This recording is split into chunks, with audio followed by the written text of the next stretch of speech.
테오본의 팟캐스트에 출연한 제이크 폴은 데이나 화이트가 충분히 똑똑하지 않기 때문에 UFC가 점점 쇠퇴하고 있다고 주장했습니다. 난 팔로워가 한 1억 명 정도 되거든. 근데 두 번째로 큰 프로모터가 데이나 화이트인데 팔로워가 한 3천만 정도야. 그러니까 내가 걔보다 거의 3배는 더 큰 거지. 근데 문제는 데이나가 충분히 똑똑하지 않다는 거야. 걔가 하는 걸 봐봐 브로. 화이트하우스 카드에 존 존스를 안 올린다고? 일단 저스틴 게이츠는 일리아한테 질 거야. 그러면 애국적인 화이트하우스 카드에서 스페인 선수가 미국인을 이기는 그림이 되는 거잖아. 큰 실수지. 그리고 두 번째로 왜 존 존스한테 돈을 안 주는 거야. UFC는 완전 욕심만 많아졌어. 회사로서 초심을 잃어버린 거야. 그게 문제지. 지금 e스포츠가 죽어가고 있는 이유도 그거야. 최고 선수들이 다 레슬링 스타일로 가서 경기 내내 상대를 붙잡고만 있잖아. 하빕이나 함자트 같은 스타일 다 재미없어. 사람들이 그런 거 보려고 돈 내는 게 아니거든. 게다가 선수들한테 수익의 15%밖에 안 주고 지금은 10%까지 떨어졌잖아. 그리고 파라마운트가 뭐야. 그런 거 누가 봐. 너 그거 구독해?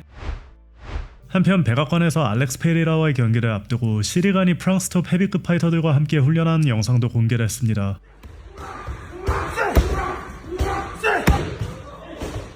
로킥.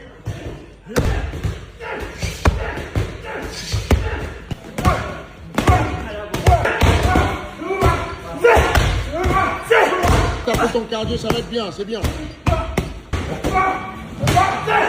On serre, on serre, on serre, on serre, on serre, on serre, on... Très bien, bien, non stop.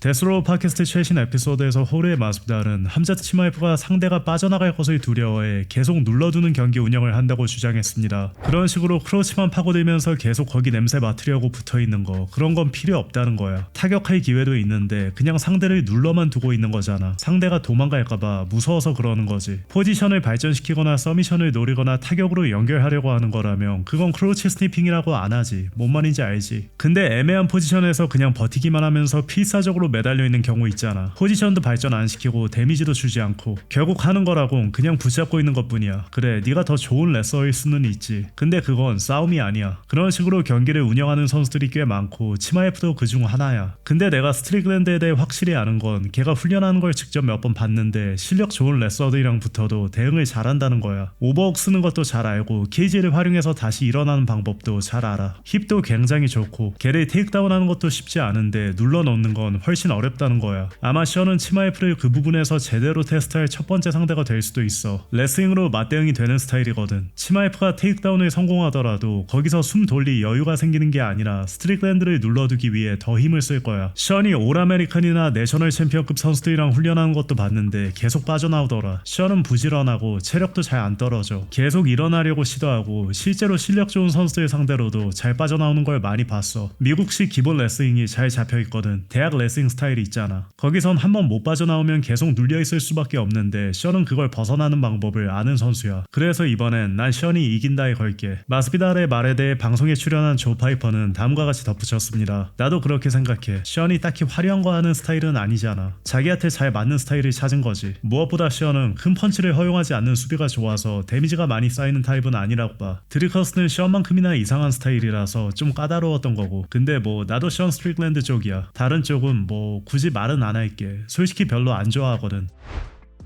최근 조시 에멧을 상대로 1라운드 KO 승을 거둔 케빈 바이어스가 게임을 했는데 예상 밖의 답변을 내놨습니다. Habla cuando escuches un peleador mejor que vos. Nate Diaz, Jorge Masvidal, Josh Emmett, John Silva, Diego López, Dustin Poirier. Ahí. Seguimos, a ver. Justin Gaethje, Max Holloway, Volkanovski, Islam Makhachev y último Ilia Topuria. 한편 어제 공개된 인터뷰에서 함자트 치마에프는 자신을 포함해 현재 활동 중인 어떤 선수도 존 존스나 무하마드 알리 같은 전설들의 위상에는 아직 도달하지 못했다고 밝혔습니다. 현재 활동 중인 선수들 중에 아직 그 위치까지 간 선수들은 없어. 나도 아니고 다른 애들도 마찬가지야. 우리 모두 존 존스, 무하마드 알리, 마이크 타이슨, 부바이사르, 사이티에프 같은 선수들에 비하면 아직 한참 멀었어. 그런 수준이 되려면 뭔가를 더 이뤄야 돼. 또한 예전에 비해 덜 와이드한데 왜 그렇게 변한 거냐는 질문에는 이렇게 답했습니다. 나는 내가 크게 크게 변했다고 생각하지는 않아. 예전에 나랑 싸우던 애들이 입을 많이 털어서 나도 거기에 맞게 행동한 거지. 누가 나한테 안 좋게 말하면 나는 10배로 돌려주는 스타일이야. 누가 나를 밀면 나는 걔를 주먹으로 10번 때릴 거고, 누가 나를 존중해주면 나도 똑같이 존중해줄 거야. 경기 전 뒤플래시 역시 함자트에 대해 입을 좀 털었는데 왜 별말을 안 했냐는 질문에는 이렇게 답했습니다.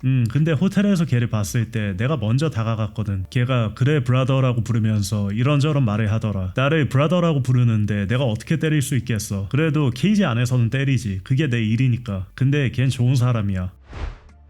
일리아 토프리아는 MMA를 시작하기 전 자신이 가지고 있던 목표를 모두 이뤘다고 밝혔습니다. 스포츠적인 관점에서 보면 개인적으로는 내가 원했던 건 다 이뤘다고 느껴. 세계 챔피언 되는 거, 타이틀 방어하는 거, 그리고 체급 올려서 또 다른 벨트를 따는 것까지. 그리고 이제는 화이트하우스에서 경기하기로 했잖아. 이건 거절할 수 없는 기회여서 화이트하우스에 가서 경기를 하게 됐지. 나는 결국 인생의 가치를 물질적인 것에 두는 사람이 아니거든. 물론 얻기도 하지만 더 중요한 건 내가 만들어내는 순간들이야. 나중에 내 자식들한테, 손녀들한테, 친구들한테 얘기해줄 수 있는 그런 경험들, 가까운 사람들과 함께 나눌 수 있는 그런 순간들 말이야. 이런 건 정말 특별한 경험이야. 그래서 이런 기회는 절대 거절할 수 없었어. 또한 자신의 커리어 동안 의미 없는 경기는 하지 않겠다는 뜻을 밝혔습니다. 그냥 아무 의미 없는 상대랑 하는 경기라면 아마 경기를 안 뛸 수도 있어. 근데 나를 진짜로 자극하는 상대, 팬들한테도 기대감이랑 희망을 만들어내는 그런 상대라면 난 바로 싸울 거야.